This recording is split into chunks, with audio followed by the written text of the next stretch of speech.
Hello बाबू, कैसे हैं आप सभी? ठीक ना। आज हम लोग बात करने वाले हैं ट्वेल्थ बायोलॉजी। बायोलॉजी का जो फर्स्ट यूनिट है, चैप्टर नंबर 1 है। उस चैप्टर नंबर 1 का एक शॉर्ट मैराथन नहीं, एक शॉर्ट सा मतलब हम लोग एपिसोड देखेंगे।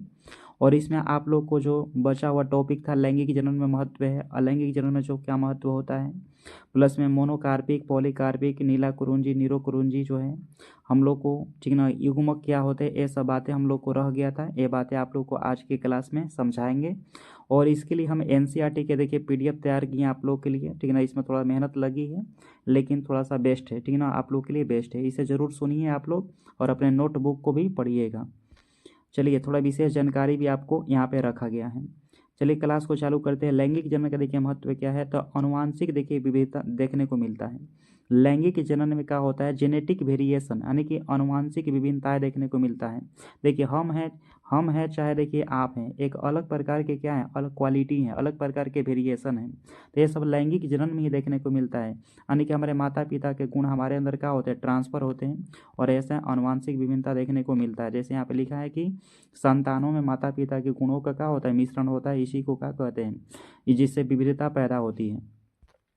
नेक्स्ट यहाँ पे लिखा है कि उत्क्रांति में सहायता। इसका मतलब होता है कि हम अपने आप को पर्यावरण के अनुसार क्या करते हैं, ढाल लेते हैं। तो जैसे हम लोग जीव जो होते हैं, विकसित जीव हैं, और हम लोग जो विकसित जीव हैं, तो अपने आप को पर्यावरण, यानी कि बदलते पर्यावरण के अनुसार अपने आप को क्या करते हैं, ढाल लेते हैं। पर्यावरण के अनुसार हमारे गुणों में चेंज हो जाता है, बताइए। लेकिन जिनमें अलैंगिक जनन होता है, जैसे आम पौधा हो गया, तो पौधों अपने पर्यावरण के अनुसार नहीं ढाल पाएंगे, लेकिन हम लोग ढाल लेते हैं। देखिए, नई और उन्नत प्रजातियों का निर्माण, हम लोग के अंतर्गत एक नए प्रजाति का निर्माण होता है, नए संतानों का निर्माण होता है। और यहाँ पे, ठीक है ना, जबकि पेड़ पौधा में एकदम फोटोकॉपी निर्माण होता है। हम लोग में रोग प्रतिरोधक क्षमता का भी विकास होता है, रोगों से लड़ने की भी प्रक्रिया हम लोग के अंदर होती है। लेकिन पेड़ पौधा हो गए, कुछ अविकसित जो जीव होते हैं, उनमें लड़ने की क्षमता नहीं होता, तुरंत मर जाते हैं। प्राकृतिक चयन में सहायता, तो हम लोग में देखिए कहता उपयोगी गुण वाले संतान जीवित रहते हैं, जिसे हम लोग जो, और कम गुण वाले, यानी कि कमजोर गुण वाले संतान जो होते हैं, उनकी मृत्यु भी हो जाती है। और यहाँ पे पर्यावरणीय अनुकूल, हम लोग पर्यावरण के प्रति अनुकूल रहते हैं, क्या रहते हैं, पर्यावरण के प्रति अनुकूल रहते हैं। ये चीज़ें लैंगिक जनन का क्या है, महत्व है। थोड़ा नेक्स्ट हम लोग देखते हैं अगला, अलैंगिक जनन का महत्व, थोड़ा तेजी से। तो इम्पोर्टेंस ऑफ असेक्सुअल रिप्रोडक्शन है, जो अलैंगिक जनन का महत्व है। इसमें होता क्या है प्रक्रिया, थोड़ा साइज इसका छोटा करते हैं। अलैंगिक जनन के महत्व में देखिए, पहला तो अलैंगिक जनन जो होता है तेजी से होता है। अलैंगिक जनन कैसा होता है, वो धीमी प्रक्रिया है। जो लैंगिक जनन होती है हम लोग को, वो धीमी प्रक्रिया होती है, जटिल प्रक्रिया होती है, धीरे धीरे होता है। जबकि अलैंगिक जनन का होता है, तेज होता है, तीव्र होता है, जल्दी इसमें मतलब संतानों की क्या होगी, इसमें जल्दी संतानों की उत्पत्ति हो जाएगी, उनकी संख्या में क्या होगा, वृद्धि हो जाएगा। साथ ही हम लोग के जो लैंगिक जनन होता है, इसमें कोई मेल फीमेल के जरूरी नहीं होते हैं, क्योंकि यह एक लिंगी होता है। डायरेक्ट इसमें कोई मेल जो है अपने आप से मतलब जनन करा के अपने जैसा जीव फोटोकॉपी बना लेगा।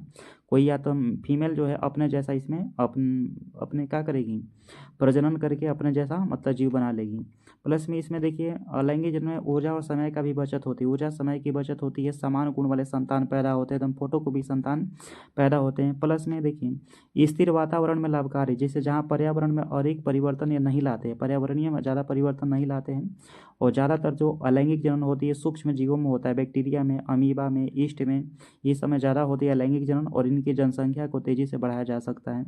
प्लस में देखिए वनस्पति में भी अलैंगिक जनन होता है, जैसे आलू है, अदरक है, गन्ना है, पौधा में इस समय क्या होता है, अलैंगिक जनन होता है।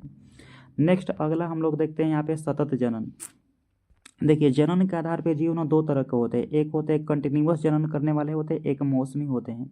तो सतत जनन वह प्रक्रिया होता है जिसमें जीव पूरे वर्ष में लंबे समय तक बिना किसी निश्चित मौसम के लगातार जनन कर सकते हैं, इनकी विशेषताएं हैं कि जनन किसी विशेष ऋतु पर डिपेंड नहीं होती है, इनके लिए भोजन, तापमान, पानी की उपलब्धता होनी चाहिए।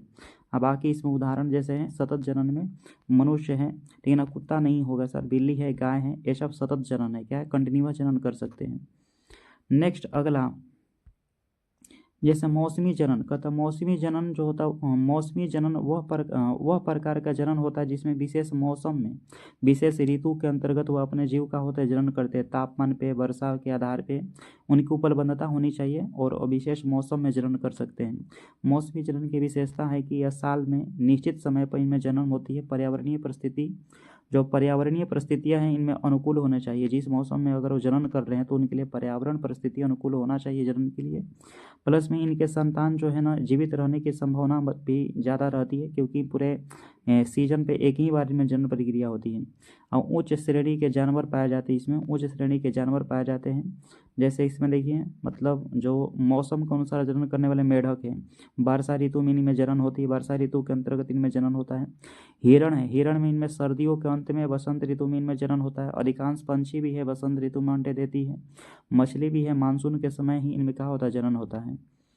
नेक्स्ट अगला हो गया बाह्य निषेचन, यानी कि बाह्य निषेचन हो गया कि जब नर और मादा के जो युग्मक होंगे, गैमेट होंगे, यानी कि एक नर का पास होता है शुक्राणु, मादा के पास क्या होती है, अंडाणु होता है।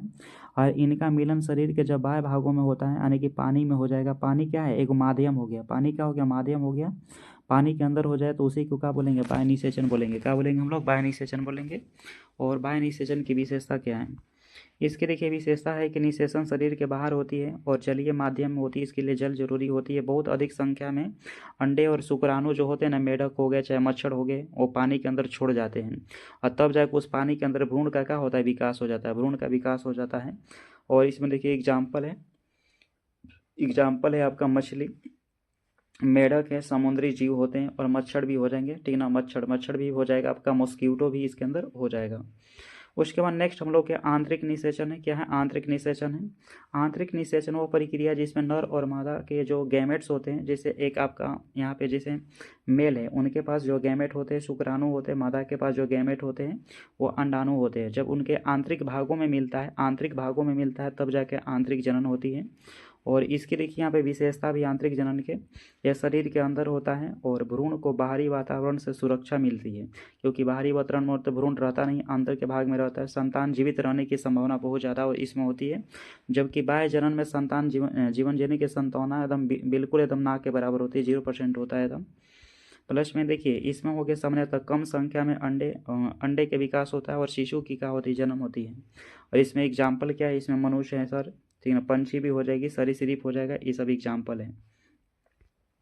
नेक्स्ट यहाँ पे बंगाल का आतंक पौधा। देखिए बंगाल का आतंक पौधा के वैज्ञानिक रूप से यूरिना लोबाटा कहते हैं, या ये वैज्ञानिक नाम है। क्या है, वैज्ञानिक नाम है इसका। बंगाल का जो आतंक पौधा होता है उसका वैज्ञानिक नाम होता है यूरिना लोबाटा। कुछ पौधों को क्या कहते थे, जलकुंभी कहते हैं। क्या कहते हैं, जलकुंभी। कुछ पौधों को हम लोग क्या कहते हैं, जलकुंभी कहते हैं, जलकुंभी बोलते हैं, या इंग्लिश में हाइकिंथ बोलते हैं। और इसका वैज्ञानिक नाम क्या है, यूरेना लोबाटा है। और इसकी इस परिवार में आता है, तो इसकी इस परिवार के अंदर आता है जो जलकुंभी हम लोग का आता है, वाल्वेंसिया परिवार के अंतर्गत ही आता है। एक प्रकार का हम लोग को खरपतवार है। क्या, एक प्रकार का ही खरपतवार है। और इसे हम लोग क्या कहते हैं, आतंक कहते हैं, बंगाल का आतंक कहते हैं। क्यों कहते हैं आतंक, क्योंकि बहुत तेजी से फैलता है और फसलों के साथ पोषक तत्व पानी के जगह के लिए प्रतिस्पर्धा, यानी कि पानी से ऑक्सीजन को ही कम कर देता है, पानी से ऑक्सीजन को कम कर देता है। प्लस में खेतों में, सड़कों के किनारे, बंजर भूमि पे आसानी से लग जाता है। प्लस में आगे यहाँ कह सकते हैं कि इसके जो फल है, बीज है, ये कपड़ों, जानवरों और बालों में चिपक जाते हैं, जिससे इसमें फैलाव बहुत ज़्यादा होती है। और इसके बहुत ज़्यादा नुकसान है कि फसल उत्पादन को क्या करता है, घटा देता है, फसल उत्पादन को क्या करता है, घटा देता है। नेक्स्ट उसके बाद हम लोग का है, उसके बाद हम लोग देखेंगे यहाँ पे युग्मक के बारे में। क्या देखेंगे, युग्मक।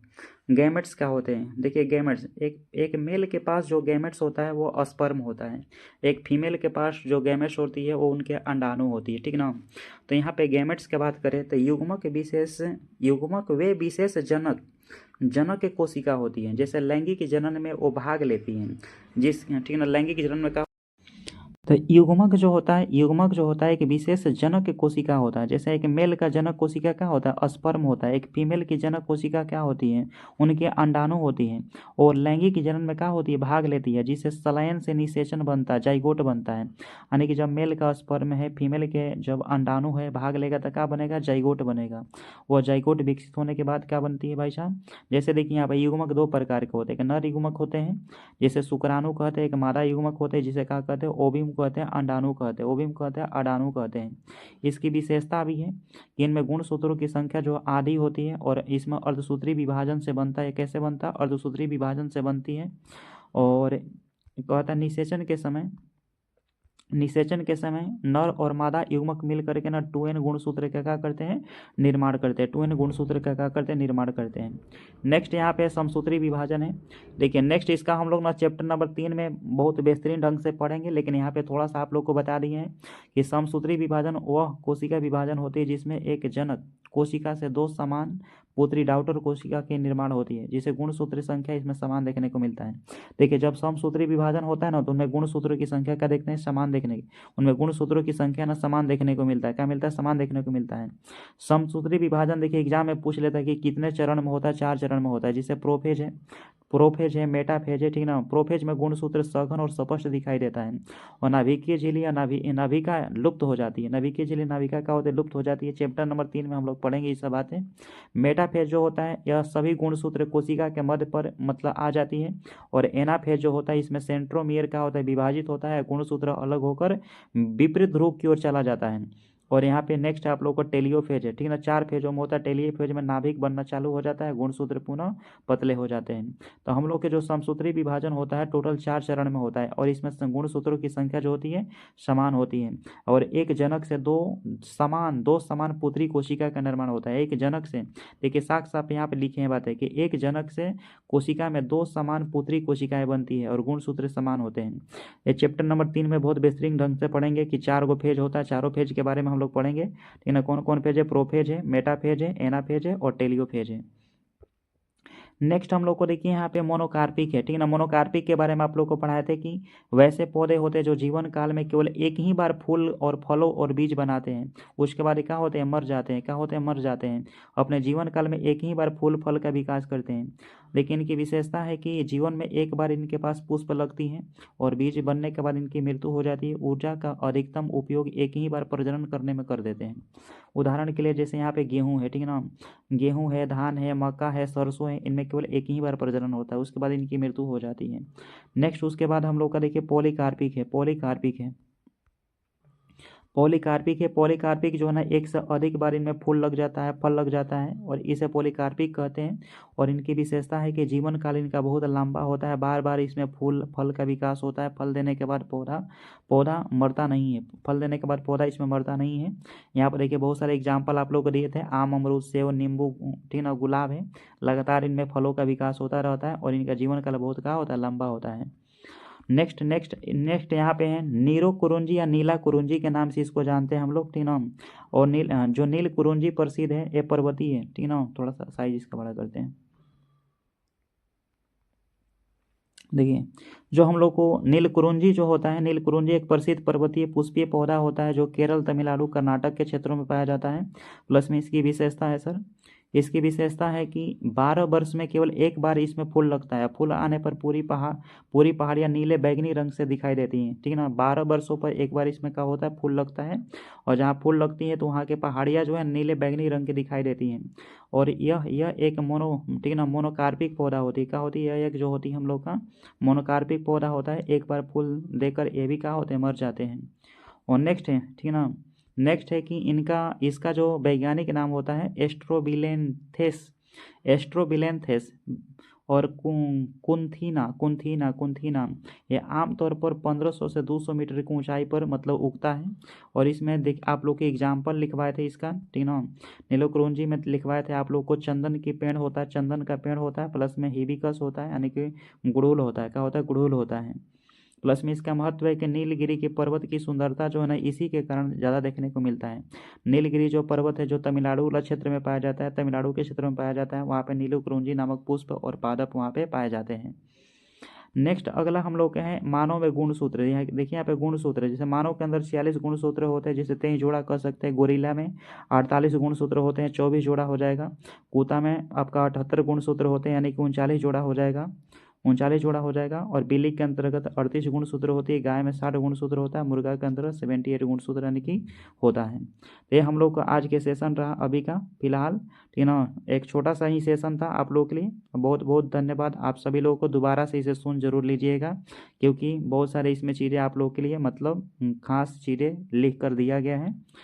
तो आपको ज़रूर इसे पढ़कर मेहनत करनी है और आगे जानी है। चलिए।